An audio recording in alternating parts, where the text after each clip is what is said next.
છેલ્લા કેટલાય દિવસોથી પુરુષોત્તમ રૂપાલાની રાજકોટ લોકસભા સીટની ટિકિટ રદ કરવાની માંગ સાથે ક્ષત્રિયો જે આંદોલન કરી રહ્યા છે, ઠેર ઠેર વિરોધ કરી રહ્યા છે. અને આ બધાની વચ્ચે જ્યારે ગઈકાલે રાજકોટ લોકસભા સીટનું ઉમેદવારી ફોર્મ પુરુષોત્તમ રૂપાલાએ ભરી દીધું છે, તે બાદ સાંજે સમાચાર આવ્યા કે રૂપાલાની ટિકિટ રદ કરવાની માંગ સાથે જે છેલ્લા 14 દિવસથી પદ્મિની વાળા કે જે અન્ય ત્યાગ પર ઉતર્યા હતા, તેમની અચાનક કાલે રાત્રે તબિયત લથડી હતી અને તેમને સારવાર માટે એમ્સ હોસ્પિટલમાં દાખલ કરવામાં આવ્યા હતા.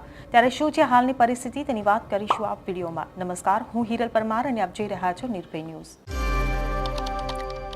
રાજકોટ લોકસભા બેઠકના ભાજપના ઉમેદવાર પુરુષોત્તમ રૂપાલાએ ક્ષત્રિય સમાજ અંગે જે વિવાદિત નિવેદન આપ્યું, જેનો વિડીયો વાયરલ થયો અને જે બાદ તેમની ટિકિટ રદ કરવાની માંગ રાજકોટના ક્ષત્રિય સમાજમાં ઉઠી.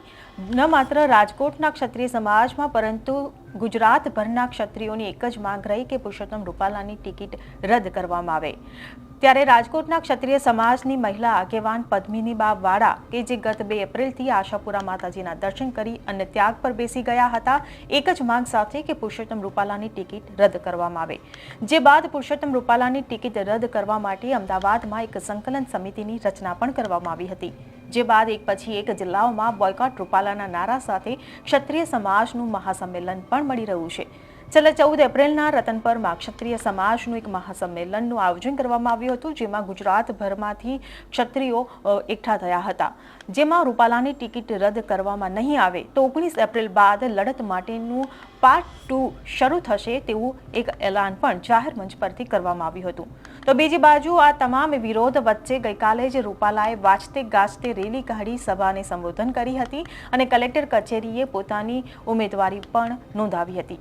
તો આ તરફ સાંજના સમયે પદ્મિનીબા વાળા કે જે છેલ્લા 14 દિવસથી ઉપવાસ પર હતા, તેમની 14 દિવસ બાદ અચાનક સાંજે તબિયત લથડી ગઈ અને તબિયત લથડતા તેમને રાજકોટના એમ્સ હોસ્પિટલમાં દાખલ કરવામાં આવ્યા હતા, જ્યાં હાલ તેમની સારવાર ચાલી રહી છે. પદ્મિની બાનું બ્લડ પ્રેશર લો થઈ ગયું હોવાથી નબળાઈ આવી ગઈ હોવાનું જાણવા મળી રહ્યું છે. 14 દિવસથી તેઓ અન્ય ત્યાગ ઉપર હોવાથી માત્ર પ્રવાહી ગ્રહણ કરી રહ્યા હતા અને તેના કારણે જ કાલે અચાનક તેમની તબિયત લથડી ગઈ હતી. જોકે સમાજના આગેવાનો વીરભદ્રસિંહ જાડેજા, યુવરાજસિંહ જાડેજા, પીટી જાડેજા, જેપી જાડેજાએ ટેલિફોનિક તેમજ રૂબરૂ સમજાવટ તેમને કરી અને સમજાવટ બાદ મહંત મયાનંદજી માતાજી ગુરુ શિવાનંદજી બાપુના હસ્તે આખરે પદ્મિની વાળાએ 14 દિવસના અન્ય ત્યાગ બાદ પારણા કર્યા હતા. જોકે હાલ તેઓ એમ્સ હોસ્પિટલમાં જ છે અને હાલ તેમની સારવાર પણ ચાલી રહી છે. બીજી બાજુ હવે પુરુષોત્તમ રૂપાલાએ જે ગઈકાલે વાતે ગાતે ઉમેદવારી ફોર્મ પણ ભરી દીધું છે, ત્યારે તેને લઈને ક્ષત્રિયોમાં આક્રોશ પણ છે અને હવે 20 તારીખનું અલ્ટિમેટમ પણ આપવામાં આવ્યું છે. 19 તારીખ સુધીમાં જો પુરુષોત્તમ રૂપાલા તેમનું ફોર્મ પરત નહીં ખેંચે તો 20 તારીખે ઓપરેશન રૂપાલા પાર્ટ 2 શરૂ થશેની ઘોષણા કરી દેવામાં આવી છે. ત્યારે હવે જોવાનું રહ્યું કે તેમની આગળની રણનીતિ શું હશે.